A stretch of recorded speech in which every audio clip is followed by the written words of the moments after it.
अस्सलाम वालेकुम नाजरीन, मैं हूं अस्कर हयात। नाजरीन, आलमी अदालत से फ़लस्तीनियों के हक़ में एक बहुत बड़ी ख़बर आई है और ये इतनी बड़ी ख़बर है कि आज़ाद फ़लस्तीनी रियासत के क़याम की तरफ राह हमवार हो गई है।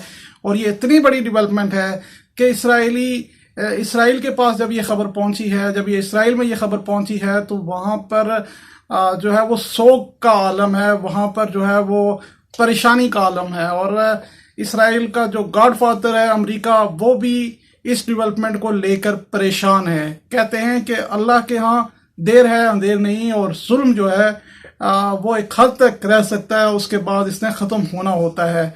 तो यही बात हुई है और आलमी अदालत ने ये आज ऐलान कर दिया है कि इसराइल के ख़िलाफ़ फ़लस्तीनियों के हवाले से जो जंगी जुराइम हैं उनकी तहकीकात का आगाज़ कर दिया गया है। इसराइल के ख़िलाफ़ इन तहकीकात का आगाज़ आलमी अदालत ने कर दिया है। इंटरनेशनल क्रिमिनल कोर्ट ने यह ऐलान किया है। इसके पीछे स्टोरी ये है कि फातू बिन सौदा ने ये एक पिटीशन दायर की थी। पहले तो इसराइल आलमी अदालत को इसकी जुरिडिक्शन को ही नहीं मानता था कि इसराइल उसकी जुरिडिक्शन में नहीं आता। फातू बिन सौदा जो है ये प्रोसिक्यूटर हैं, चीफ प्रोसिक्यूटर हैं, और इन्होंने एक पिटीशन दायर की थी जिसका फैसला फरवरी में आया था, और ये थी कि क्या इस फ़लस्तीनियों पर होने वाले मज़ालिम आलमी अदालत की जुरिडिक्शन में आते हैं या नहीं। तो फरवरी में इसका फैसला ही आया था कि फ़लस्तीनियों पर होने वाले जो इसराइली मज़ालिम हैं वो आलमी अदालत की जुरिडिक्शन में आते हैं, और इस जो आलमी अदालत है इसराइल की तरफ से इन मुजालिम की जो तहकीकात हैं वो करेंगे, इसराइल से करेंगे, इसराइल से पूछताछ होगी। आज की डेवलपमेंट ये है कि आलमी अदालत ने तहकीकात का आगाज़ कर दिया है, और ये तहकीकात होंगी इसराइल से। और किस चीज़ की तहकीकात होंगी? दो चीज़ें हैं। एक तो 2014 में होने वाले जो जंगी जराइम हैं, फ़लस्तीनियों पर जो हमले हैं, और एक बहुत बड़ा हमला जो है इसराइल की तरफ से किया गया था जिसमें 2100 अफराद हलाक हुए थे। एक महीने से ज़्यादा ये जो है इसराइली हमले जारी रहे फ़लस्तीन पर। 2100 से ज़ायद फ़लस्तीनी इसमें हलाक हुए थे। दो इम्पोर्टेंट चीज़ें हैं जिसकी वजह से मैं ये कह रहा हूँ कि ये एक बहुत बड़ी डेवलपमेंट है, और ये आज़ाद फ़लस्तीनी रियासत की तरफ एक बहुत बड़ी डेवलपमेंट है।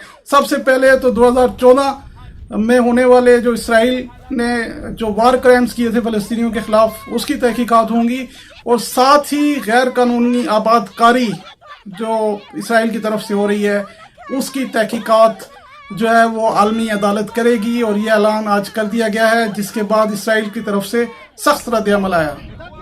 थोड़ा सा पहले ये देख लेते हैं कि 2014 में हुआ क्या था, क्योंकि इसराइल की तरफ से फ़लस्तीनियों के ख़िलाफ़ मुज़ालिम की इतनी बड़ी फहरिस्त है कि हम बज़ाते खुद भी भूल जाते हैं कि ये कौन सी लिस्ट है, कौन से मज़ालिम के ख़िलाफ़ जो है वो आलमी अदालत ने तहकीकात का हुक्म दिया है।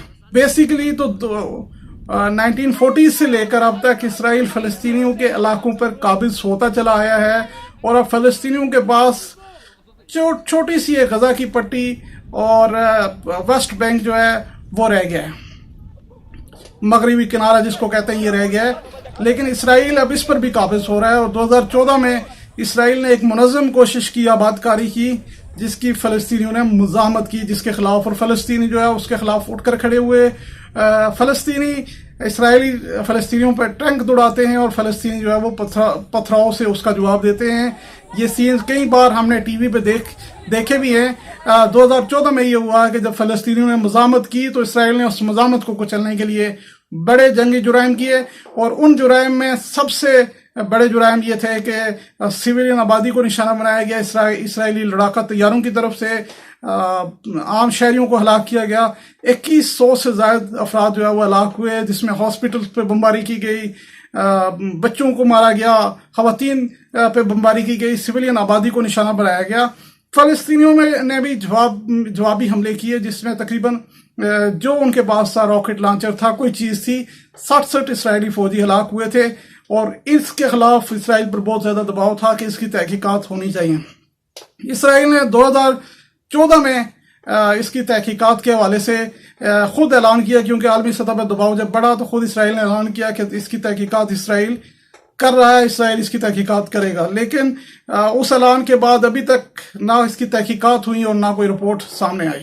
2015 میں فلسطینی صدر جو ہے محمود عباس، انہوں نے جا کر جو عالمی عدالت ہے انٹرنیشنل کرمنل کورٹ کی جو ٹریٹی ہے اس پر سگنیچر کیا اور اس کا وہ پارٹ بن گئے، جس کے بعد یہ بحث چل رہی تھی کہ کیا یہ اس کی جوریڈکشن میں آتا ہے یا نہیں آتا.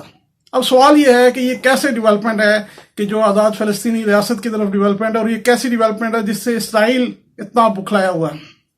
یہ اتنی بڑی ڈیولپمنٹ ہے کہ اسرائیل کے جو وزیر خارجہ ہیں ان کو، جو اب موجودہ وزیر خارجہ ہیں وہ اس وقت ملٹری چیف تھے، ان کو تحقیقات میں پیش ہونا پڑے گا. یہ اتنی بڑی ڈیولپمنٹ ہے کہ اسرائیل کے کئی حاضر سروس جرنلز کو پیش ہونا پڑے گا اس ٹریبونل کے سامنے. یہ اتنی بڑی ڈیولپمنٹ ہے کہ اسرائیل کے کئی اہم ترین سیاستدان ہیں جن کو اسرائیلی ٹریبونل کے سامنے پیش ہونا پڑے گا. یہ اتنی بڑی ڈیولپمنٹ ہے کہ اسرائیلی فوجیوں کو اس ٹریبونل کے سامنے پیش ہونا پڑے گا اور اپنی بے گناہی کا ثبوت دینا پڑے گا. یہ اتنی بڑی ڈیولپمنٹ ہے کہ اسرائیل جو ہے وہ اب عالمی عدالت جو ہے وہ اسرائیلی فوجیوں کو، اسرائیلی سیاستدانوں کو، اسرائیلی بیوروکریٹس کو کٹہرے میں کھڑا کرے گا، ان سے سوال کرے گا اور ان جنگی جرائم کے حوالے سے تحقیقات ہوں گی اور اس پر فیصلہ ہوگا. ساتھ ہی ساتھ جو اب غیر قانونی آباد کاریاں ہیں اس کے آرڈرز کس نے دیے، یہ آباد کاری کیسے غیر قانونی طور پر ہو رہی ہے اور اس کو کیسے روکنا ہے، اس کے حوالے سے بھی عالمی عدالت جو ہے وہ فیصلہ دے گی. اسرائیلی وزیر اعظم کی طرف سے جو رد عمل آیا ہے وہ ایک جو فرسٹ سائٹ میں جو رد عمل آیا ہے وہ یہی آیا ہے کہ انسداد یہودی جو مہم ہے اور یہ کورٹ اس کا حصہ بن رہی ہے، اور اسرائیل نے یہ الزام لگایا ہے کہ یہ کورٹ جو ہے وہ سیاسی ہو رہی ہے.